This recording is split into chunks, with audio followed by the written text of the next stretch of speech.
Сәлем достар, сіздермен Айгерім. Егер үйлеріңізде сырты қарайып тұрып қалған банан болса, тастамаңыздар. Сол банандармен өте дәмді ерекше печенье пісіретін боламыз.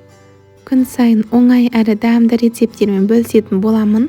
Жіберіп алмас үшін каналыма тіркеліп кетуді ұмытпаңыздар. Ең алдымен таза ыдысқа бананды ашып бөліп саламыз.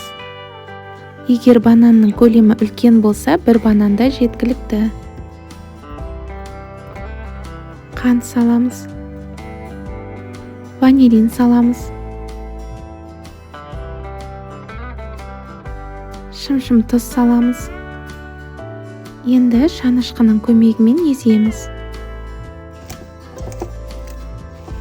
Үстіне бір шай қасық қопсытқышымызды салып, араластырамыз. Сұйық май құямыз. Тағы бір жақсылап араластырып аламыз. Енді ұнымызды қосып отырып, қамыр илейміз. Мінекей қамырымыз дайын. Енді жанымызға пештің табағын алып қоямыз. Үстіне пергамент қағазын төсеңіздер. Бір ас қасықтан қамырларды алып, домалақ пішінге келтіріп, табағымызға саламыз. Барлық қамырларды осылай жасап шығамыз.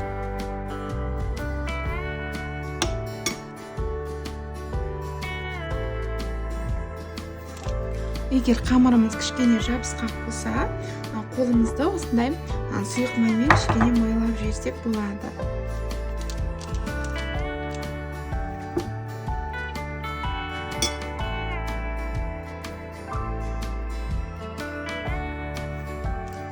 Мінекей дайын 16 дана печенье шықты. Қазір осыны қызып тұрған пеште 180 градуста 15-20 минут пісіреміз. Мінекей печеньелеріміз пісті. Суды қазір сіздерге ортасын бөліп көрсететін боламын. Ортасы көріп тұрғандарыңыздай толықтай піскен, әрі өте дәмді. Жұп-жұмсақ болып шықты. Ас болсын.